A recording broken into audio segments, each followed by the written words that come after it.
Et nous allons commencer par respecter les mesures barrières concernant la pandémie qui sévit actuellement dans notre pays.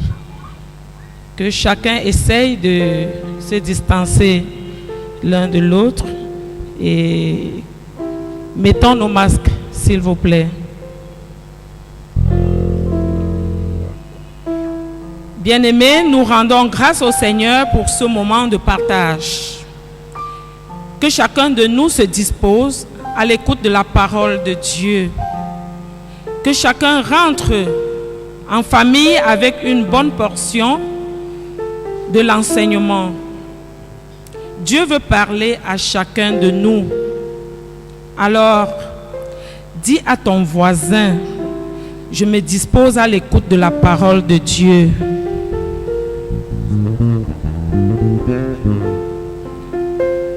Bien-aimés dans le Seigneur, levons-nous pour prier.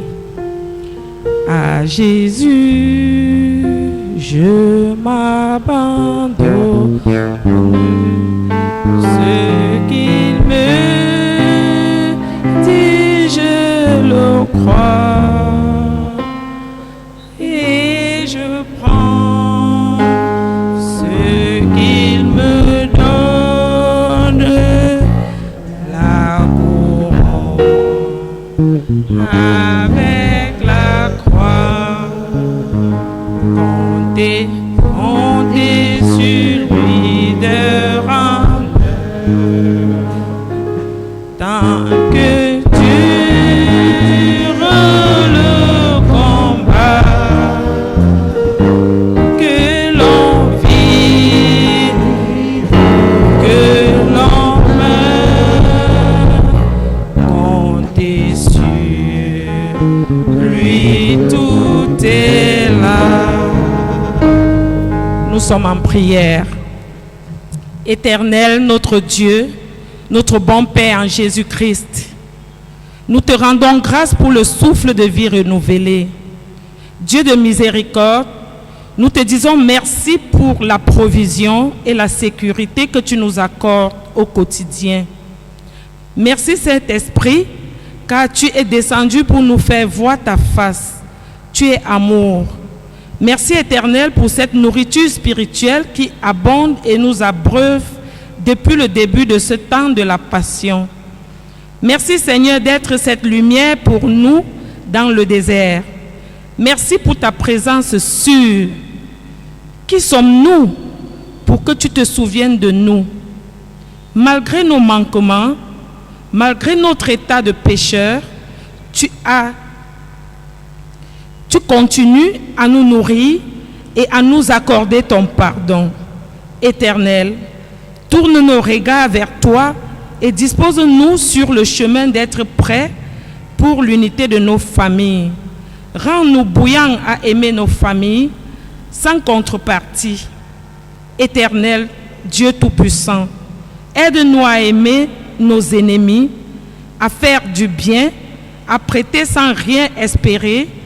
Dispose-nous à faire aux autres ce que nous aimerions qu'on nous fasse. C'est au nom de ton Fils Jésus-Christ que nous t'avons prié. Amen. C'est lui qui met en Jésus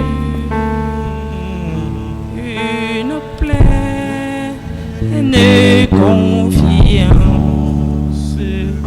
Jamais ne chancelle plus, compléter sa délivrance. Oui, Éternel, nous vous donnons un résumé de l'enseignement d'hier. Merci. Nous vous donnons un résumé de l'enseignement d'hier et introduction de l'enseignement du jour. Le thème précédent était « Suis-je le gardien de mon frère ?» Mon frère n'est pas mon ennemi. Oui, bien-aimé, je suis le gardien de mon frère en priant pour lui, en ne le jugeant pas, en l'aimant, en témoignant de petits gestes d'amour, en le servant. Qui est mon ennemi? Mon ennemi n'est pas mon frère, ni mon collègue, ni mon voisin, mais mon ennemi, c'est Satan et ses démons. Satan est notre ennemi. Les méchants ainsi que les princes des ténèbres sont nos ennemis. La paresse est notre pire ennemi. L'empathie, l'incrédulité, la peur, la superficialité. Nous comprenons là qui est véritablement notre ennemi. Prions pour nos frères en les exhortant sur la parole de Dieu. C'est avec l'autre que nous avons le succès auprès du Père. C'est avec l'autre que nous avons le succès auprès du Père. En définitive, il nous revient de témoigner de l'amour de Dieu dans la vie de nos proches et de les regarder avec un regard d'amour. Le thème d'aujourd'hui est être prêt à tout perdre pour l'unité familiale. Donner sans rien attendre en retour. Sur ce, nous allons nous disposer à écouter notre ancienne d'église, Maman John Kep Augustine. Saint-Esprit, parle au travers de notre maman, que chacun rentre chez soi avec une bonne portion de l'enseignement de ce soir. Vous savez, le thème général est la sacralité de la vie et la stabilité de nos familles. Sommes-nous prêts à tout perdre pour l'unité de notre famille? Sommes-nous prêts à donner sans rien attendre en retour? Oh Dieu, illumine notre maman ancienne en ce moment de partage. N'oublions pas que Dieu est amour et il devrait siéger dans chaque famille. Sacrifions tout ce qui ne glorifie pas le Seigneur au bout de ces 40 jours. Soyons de bons imitateurs de Jésus-Christ. Ne ratons aucun enseignement durant ce moment de la marche avec Jésus-Christ. Pour les fiches, bien-aimés dans le Seigneur, nous vous rappelons qu'il y a 2 types de fiches qui vous seront distribuées par les bien-aimés de la CVS.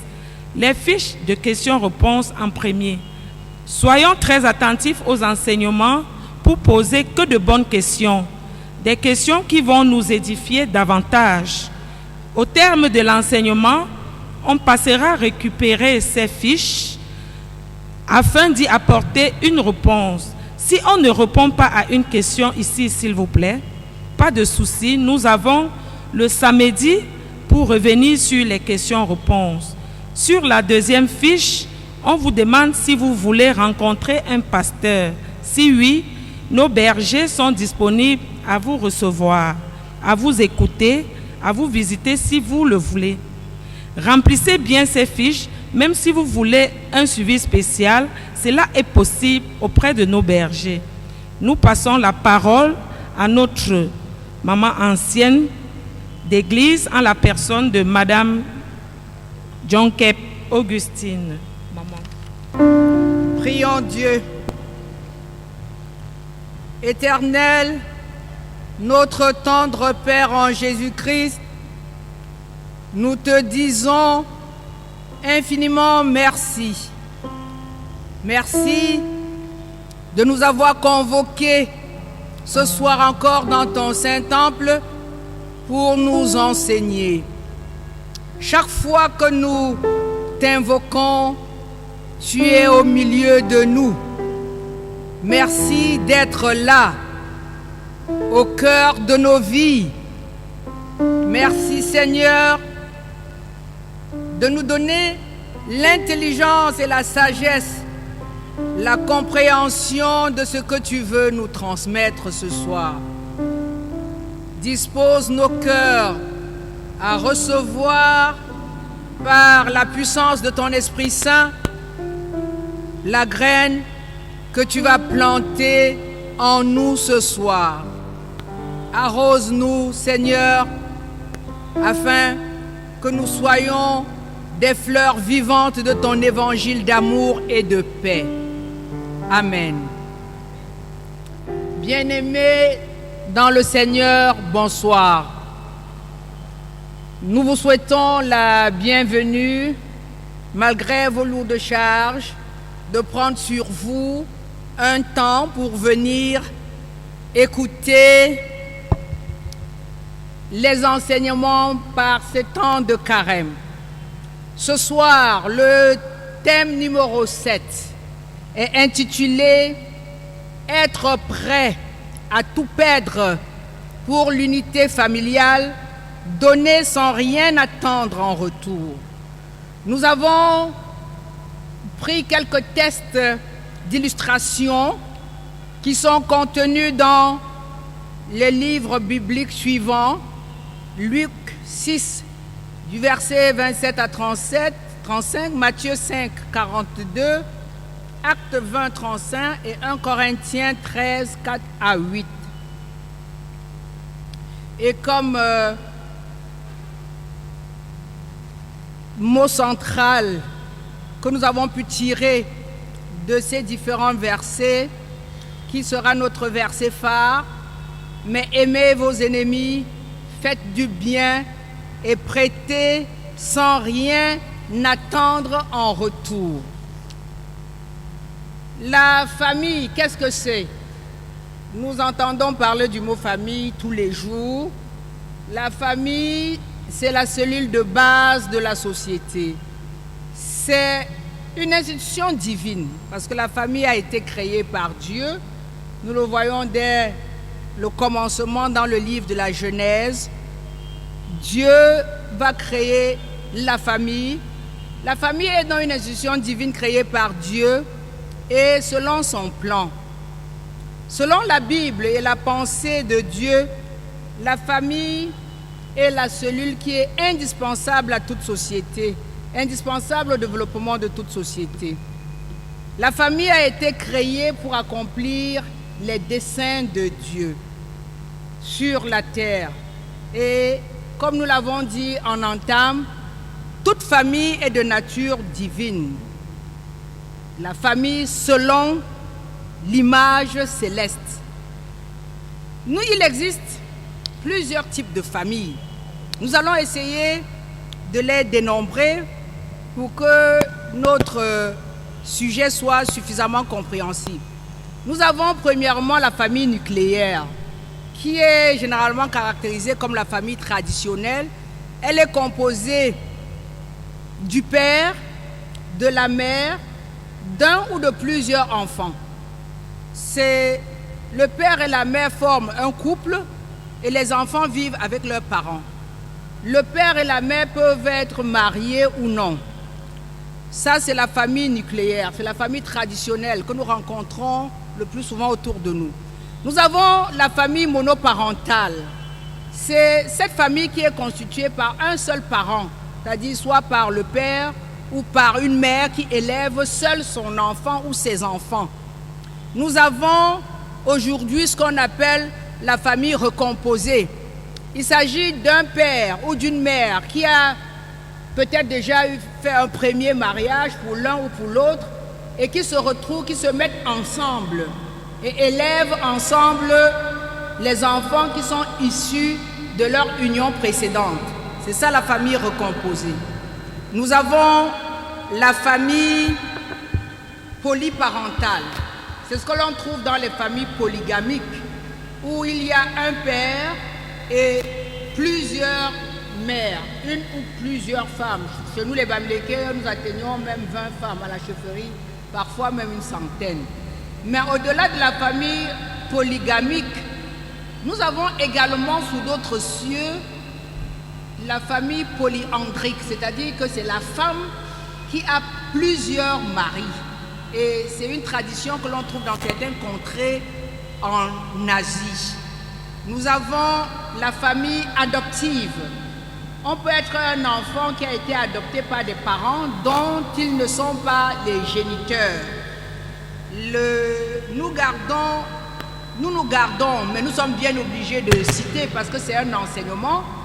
Aujourd'hui, de plus en plus dans le monde, nous avons des pays qui ont signé des chartes et qui les imposent même à certains pays qui ont signé ces chartes pour reconnaître des familles qui sont issues des couples homosexuels. Ça existe, nous n'y pouvons rien, mais en tant que chrétiens, il est bien de savoir pour ne pas être perdu ou alors pour ne pas être forcément choqué lorsque l'on se trouve devant des cas pareils, qu'aujourd'hui dans le monde, il y a de nombreux pays, et nos pays même le Cameroun a signé ces accords avec les sociétés internationales, nous avons signé des chartes. C'est pour ça que de temps en temps, on nous rappelle que nous avons signé la charte et que nous devons accepter l'homosexualité. Donc, il y a dans le monde aujourd'hui des couples homosexuels, 2 femmes qui se mettent ensemble ou 2 hommes qui se mettent ensemble, qui adoptent les enfants, deviennent dans une famille adoptive, ou si c'est un couple de femmes, 2 femmes, l'une d'elles fait un enfant, ou si c'est un couple de 2 hommes, ils vont faire par insémination un enfant qui est porté par une mère porteuse. Donc ce sont des familles qui existent dans certains pays et dont les gouvernements ont légiféré leurs actes et qui sont reconnus. Pas plus tard que hier, sur les réseaux sociaux, je lisais avec grand ahurissement qu'en Afrique du Sud, un couple de 2 pasteurs qui se sont mariés et leur mariage a été béni. Nous sommes obligés de savoir que ça existe pour dire que le monde évolue, peut-être avec ce que la Bible interdit. Et nous, en tant que chrétiens, nous ne devons pas adopter ce genre de mariage parce que déjà, même dans l'Ancien Testament, ça avait été condamné à Sodome et Gomorrhe. Donc voilà pour les différents types de familles. Lorsqu'il s'agit de familles traditionnelles, c'est-à-dire des couples qui donnent naissance aux enfants. La famille est le premier cercle de sociabilité, de solidarité, de réconfort, d'assistance, au sein duquel les individus souvent peuvent compter les uns sur les autres. C'est pourquoi on va aller au-delà, nous allons aller au-delà du sens générique de la famille pour vouloir s'arrêter, pour ne pas s'arrêter à la famille de sang, c'est-à-dire où il y a un couple qui donne naissance à un enfant, etc. Nous allons aller plus loin pour parler de la famille au sens large et qui peut s'articuler autour de ce qu'on appelle la famille professionnelle. Dans nos lieux de service, nous tissons de nombreux liens avec nos collègues à travers des clubs, à travers des amicales. Aujourd'hui, c'est rare d'être dans un lieu de service et qu'il n'existe pas une ou plusieurs amicales au sein du service. Et ces amicales ont souvent pour objectif l'assistance, la solidarité de tout genre, avec des structures très bien organisées. Mais parfois, nous devons retenir que le travail ou le lieu de travail est moins important que la famille. C'est vrai qu'aujourd'hui, il y a des gens qui se sentent beaucoup plus à l'aise avec leurs collègues qu'avec certains membres de leur famille à cause de nombreuses dissensions que nous rencontrons aujourd'hui dans nos familles. Nous avons comme autre type de famille au sens large la famille chrétienne. On détermine la famille chrétienne selon son appartenance religieuse. On a les catholiques, les protestants, les églises réveillées et bien d'autres. Et dans cette famille chrétienne, nous avons souvent l'habitude de nous appeler frères et sœurs parce que nous formons une famille et que le lien qui nous unit, c'est un lien en Christ, notre frère en notre Dieu. Nous avons la famille de la communauté dont on est issu. Au sein de l'église évangélique, notre paroisse, nous avons des regroupements au-dessus du grand groupe Bamileke, si je peux dire ainsi. Nous avons au sein de la paroisse EEC de Loncac le grand groupe Menois, nous avons la grande famille Onkam, nous avons la famille Akrende, nous avons la famille Romala. Donc vous voyez qu'au-delà même de ce que nous pensons être l'unité, que la paroisse constitue une unité,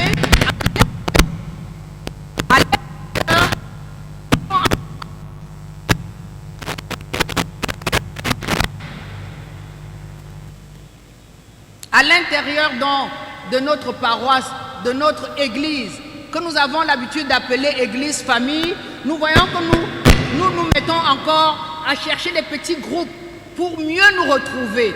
Donc, ça, c'est ce qu'on appelle la communauté famille. Mais à l'intérieur, nous avons encore des communautés, comme je l'ai dit tantôt, la famille Onkam, la famille Ndé, la famille Menois, la famille Omala, etc. Et évidemment, nous avons de nombreuses chorales qui se forment ici par appartenance ethnique. Les différentes personnes qui composent une famille sont appelées les membres. Généralement, on dit « je suis membre de telle famille ».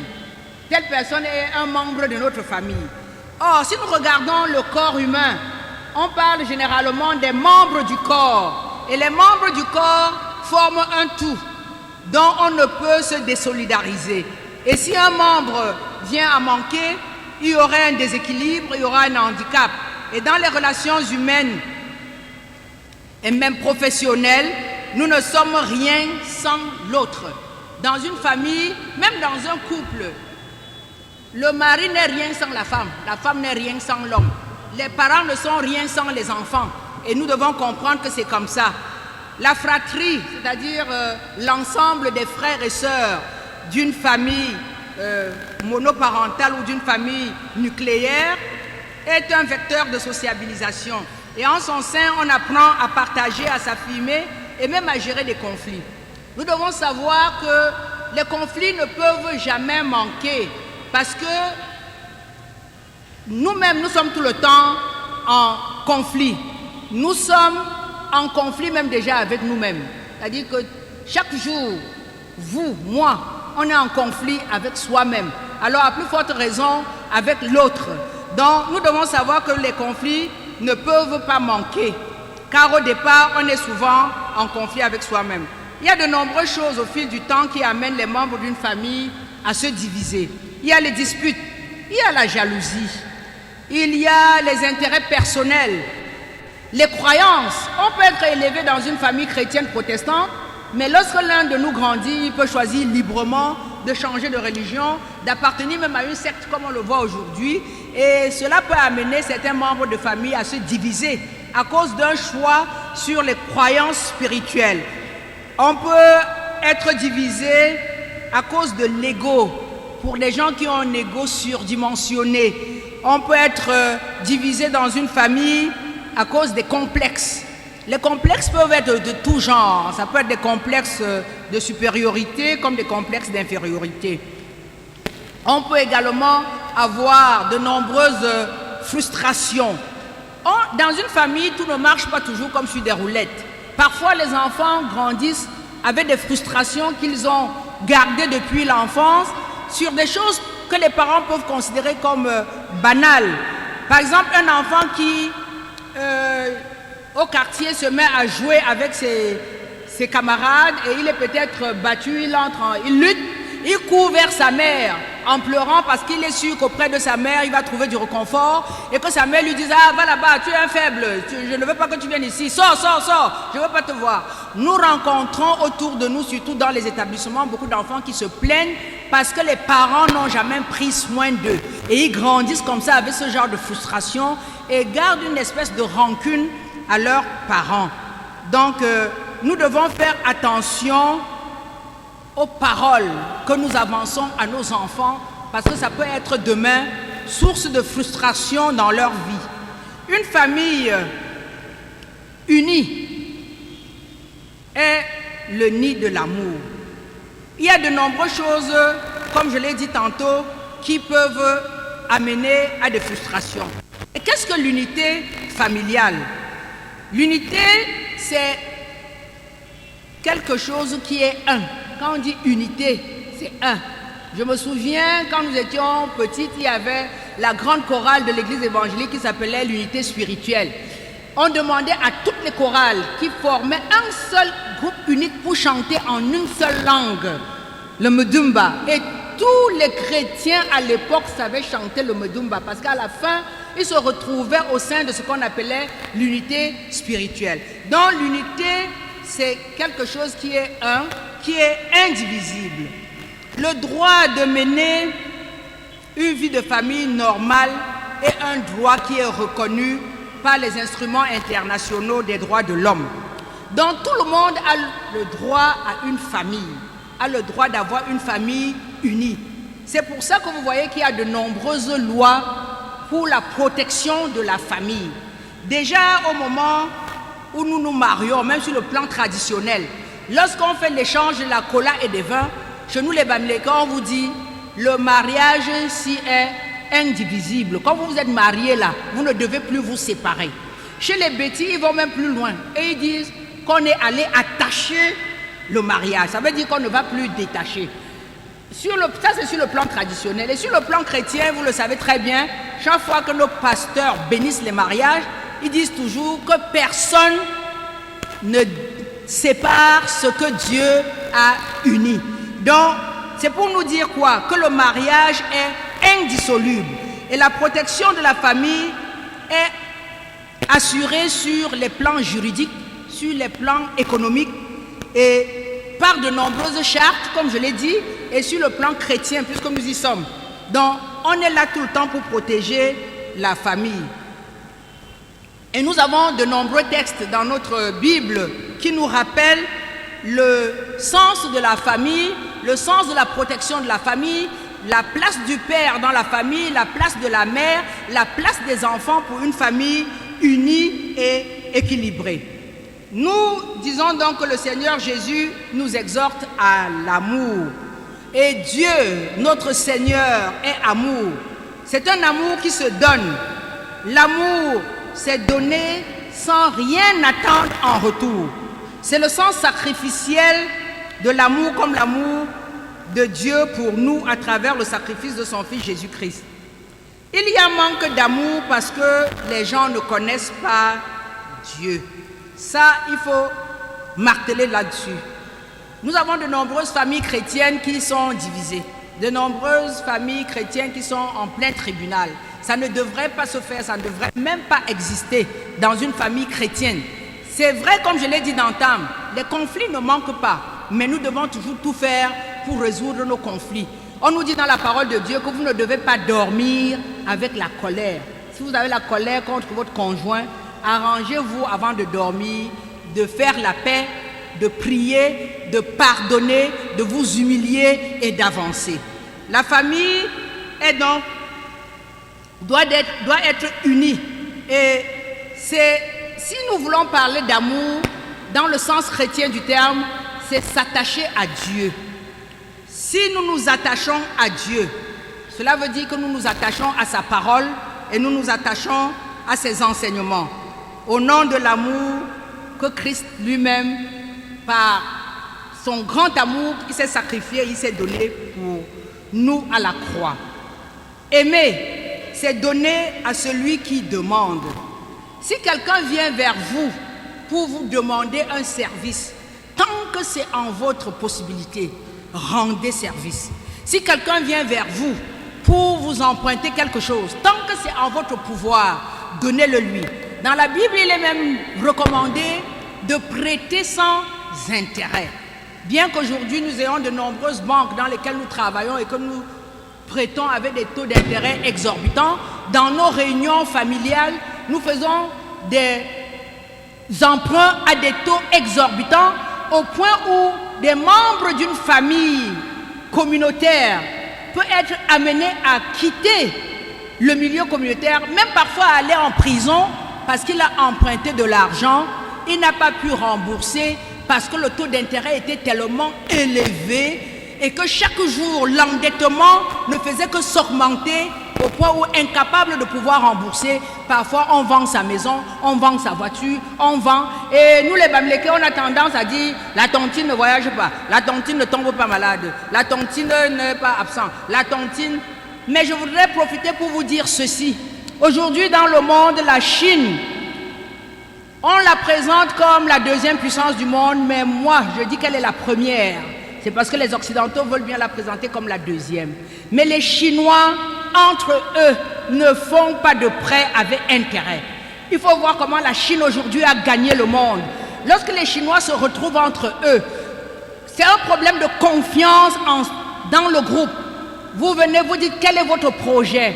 On vous accompagne dans votre projet. On vous donne de l'argent, vous allez fructifier et vous venez rendre sans un un seul franc d'intérêt. Et vous voyez comment la Chine a gagné le monde entier. Les gens se demandent comment est-ce que ce peuple a fait. Mais c'est parce qu'entre eux, ils ne font pas de prêts avec intérêt. Or, la parole de Dieu même nous le recommande. Ne faites pas de prêts avec intérêt. Mais dans nos familles, nous continuons à faire les prêts avec intérêt aux membres de nos communautés, aux membres et même à nos frères utérins. Il arrive que les gens fassent des prêts à ton propre frère. Tu lui dis, je t'ai prêté de l'argent, tu ne me rends pas, ne me parle plus.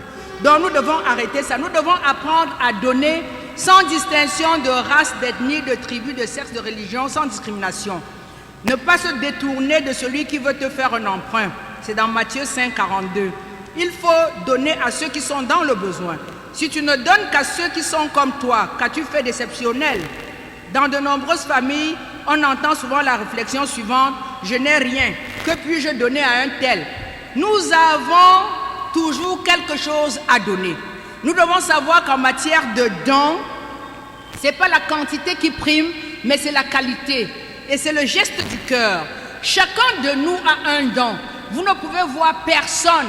Dieu est un Dieu fort, omniscient. Tout être humain a un don. Chacun de nous a un don en soi. Et nous devons tout faire pour savoir quel est le don que le Seigneur nous a donné et pouvoir exalter ce don. Et le don n'est pas toujours de façon matérielle. Chacun de nous a quelque chose à donner. Vous pouvez donner à quelqu'un de votre temps. Si quelqu'un a un deuil, vous n'avez même pas de quoi lui apporter à manger, allez lui tenir compagnie, allez parler avec cette personne. Nous pouvons donner de notre sourire.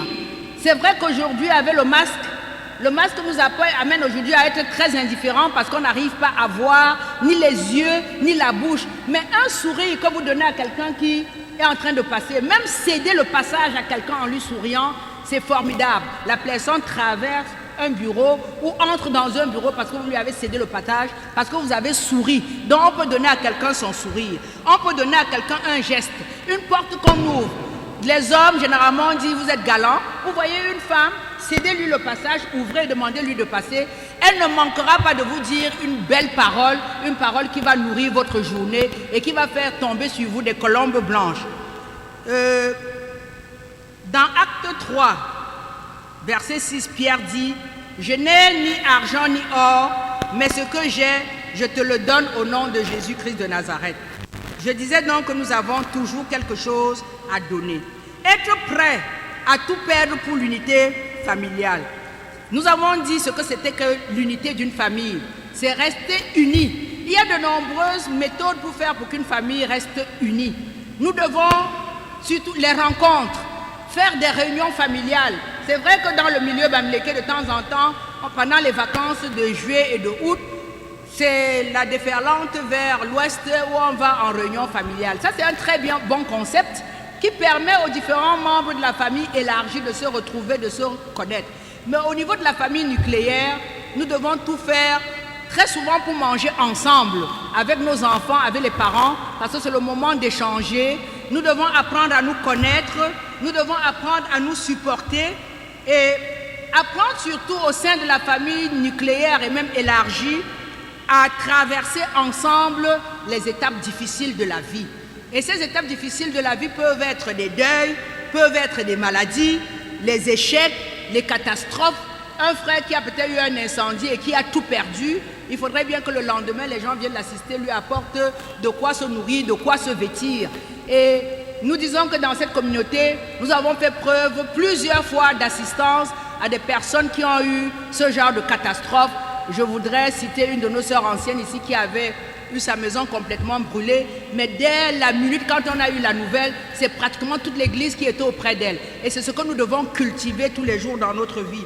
Donc, les étapes difficiles peuvent être les incendies, ça peut être des vols, ça peut être les deuils, parce que très souvent, les deuils dans les familles apportent de nombreuses divisions. Nous savons qu'au Cameroun, et surtout chez nous les Bamlékais, on ne meurt pas pour rien. En Afrique, on ne meurt pas pour rien. On meurt toujours parce qu'on a été tué. On meurt parce que quelqu'un a fait ceci. Nous devons apprendre à traverser ces moments difficiles dans les familles et nous soutenir. Nous savons très bien que les parents que nous sommes toujours prêts à tout perdre pour nos enfants. Parce qu'en fait, tout ce que nous faisons, c'est pour nos enfants. Nous travaillons, c'est pour nos enfants. Nous bâtissons les maisons, soi-disant pour nos enfants. Nous allons même très loin. Nous amassons des sommes d'argent dans les banques, dans l'immobilier pour nos enfants. Donc nous sommes tout le temps en train de tout faire pour assurer l'avenir de nos enfants. Et c'est le quotidien des parents qui vivent pour leurs enfants. En effet, tout ce que nous construisons, c'est pour nos enfants. Les enfants, cependant, les parents devraient être des repères pour leurs enfants, en créant au sein de chaque famille des valeurs. Et ces valeurs que vous transmettez à vos enfants. Et les meilleures valeurs que nous puissions transmettre à nos enfants, les meilleures richesses que nous pouvons transmettre à nos enfants sont les valeurs que nous trouvons dans l'amour de Dieu. Et l'amour de Dieu, comme je l'ai dit, c'est la parole de Dieu. Et si nous voulons vivre l'amour de Dieu, nous devons nous attacher à sa parole et la mettre en pratique. Humainement, nous nous attendons à recevoir en retour quelque chose après un don. Très souvent, nous disons, j'avais rendu service à telle personne, il ne m'a jamais remercié. J'avais fait ceci à telle personne, il n'est même jamais revenu me dire merci. Il n'est même jamais revenu me donner un cadeau. Et vous voyez, cette recherche de cadeaux effrénée est entrée dans l'entendement des Camerounais au point où, même au marché, lorsque vous achetez une denrée à une maman ou à n'importe qui, la personne vous dit après, qu'est-ce que tu veux? Tu ne me laisses rien, tu ne me donnes rien. Quelqu'un, c'est son travail, il aura de l'argent à la fin du mois. Donne-moi la bière, donne-moi, tu ne me laisses pas la bière. Et la bière est devenue le leitmotiv dans le jargon camerounais. Où est ma bière? Alors qu'il est payé pour ce travail, alors qu'il a vendu sa marchandise avec intérêt, et il dit, donne-moi ma bière. Donc arrêtons donc, c'est ça qui a créé tout ce qu'on a comme corruption dans notre pays. Rendons service sans rien attendre. Parce que Dieu, qui est au-dessus de tout, va nous le donner au centuple. Parce que Dieu nous écoute. Apprenons aussi à écouter la voix de Dieu et savoir que nous avons plus de bonheur à donner qu'à recevoir. Si nous donnons, si nous nous dépouillons, Dieu va nous rendre au centuple ce que nous avons donné à l'autre. Je vous remercie. Nous sommes pris par le temps. Nous sommes en prière. Éternel, notre Dieu, nous te disons merci pour cet enseignement du jour. Nous te présentons nos bergers afin que tu les oignes davantage dans leurs lourdes responsabilités. Donne-leur la santé pour la mission. Nous te présentons notre maman Abestine qui est fatiguée, Seigneur. Donne-lui la santé et le réconfort. Bénis tous les fidèles et éloigne chacun de nous de cette pandémie de coronavirus. Nous te présentons notre pays, Seigneur, en espérant la justice, la paix, la réconciliation, le bien-être de tous. Nous te présentons notre Papa Nokwa, Seigneur, afin que tu lui donnes une santé de fer. Notre Église, l'Église évangélique, va mal. Nous espérons la réconciliation et l'amour de toi. Que la paix soit notre partage au nom de Jésus-Christ. Viens-nous en aide. Sonde-nous, Seigneur, car il nous arrive de ne pouvoir être cette pierre angulaire pour l'unicité de notre famille. Parfois, la discorde passe par nous et ruine les liens de fraternité. Seigneur, prends le total contrôle de nos vies afin que nous soyons des lampes qui éclairent dans nos familles. Sur ce, Seigneur, je déclare que je ferai de ma famille un nid d'amour, que je donnerai toujours à celui qui est dans le besoin, que je ne dirai jamais à un nécessiteux que je n'ai rien, car je peux lui donner de l'amour, que je donnerai avec libéralité, sans contrainte. Éternel, notre Dieu, nous te prions pour la sacralité de la vie et la stabilité de nos familles au nom de Jésus-Christ. Que chacun de nous quitte ce lieu, Seigneur, remplis des fruits de cet enseignement. Que l'amour de Dieu soit notre partage. Que nous restons disposés à aider notre prochain avec un amour agapé. Que nous soyons des lumières pour l'unicité de nos familles. Donnons sans rien attendre. Restons attentifs à l'écoute de la voix de Dieu. Attelons-nous à donner au prochain. Ne nous inquiétons pas du comment. Dieu lui-même nous fournit la provision pour la mission. Agissons avec foi. Apprenons à supporter toutes les injustices de famille. Pardonnons à ceux qu'on aime. Apprenons à tout perdre pour l'unité de la famille. Éternel, nous te présentons la suite de ce programme afin que tu chemines avec nous, Seigneur. Alors, bien-aimé, Papa Noukwa doit nous conduire dans la prière d'exhortation et de bénédiction. Au moment de quitter ces lieux bénis, souvenons-nous que le Seigneur nous a instruits à travers sa servante. Nous sommes exhortés à tout mettre en œuvre pour la stabilité et l'équilibre de nos familles. Nous sommes interpellés à vivre cette unité à différents niveaux, sur le plan nucléaire, biologique, spirituel, professionnel et communautaire. Nous devons chercher ou rechercher le bien-être des autres en connaissant Dieu qui est amour. Si nous approfondissons l'amour de Dieu dans nos vies, alors nous vivrons véritablement cette unité parfaite, cette cohésion. La société se portera merveilleusement bien. Voilà ce que nous avons comme exhortation. Allons et pratiquons ces recommandations pour notre bien-être et pour notre mieux-être. Et maintenant, je vous recommande à la grâce et à la miséricorde du Dieu Tout-Puissant. Que le Père de miséricorde vous prenne en grâce et qu'il vous comble de toutes sortes de bénédictions depuis les lieux célestes. Que le Seigneur continue à œuvrer en vous au travers de ces enseignements salutaires pour la stabilité de vos différentes familles. Que le Dieu vivant vous accompagne après avoir accompli noblement votre mission d'assister à l'enseignement, non pas comme des auditeurs oublieux. Gardez ces principes, mettez-les en application pour vivre pleinement épanoui en famille et partout où le Seigneur vous place comme agent de sa paix et de son développement. Qu'il en soit ainsi. Au nom du Père, du Fils et du Saint-Esprit, allez dans la paix du Seigneur. Amen. Très bonne soirée à vous.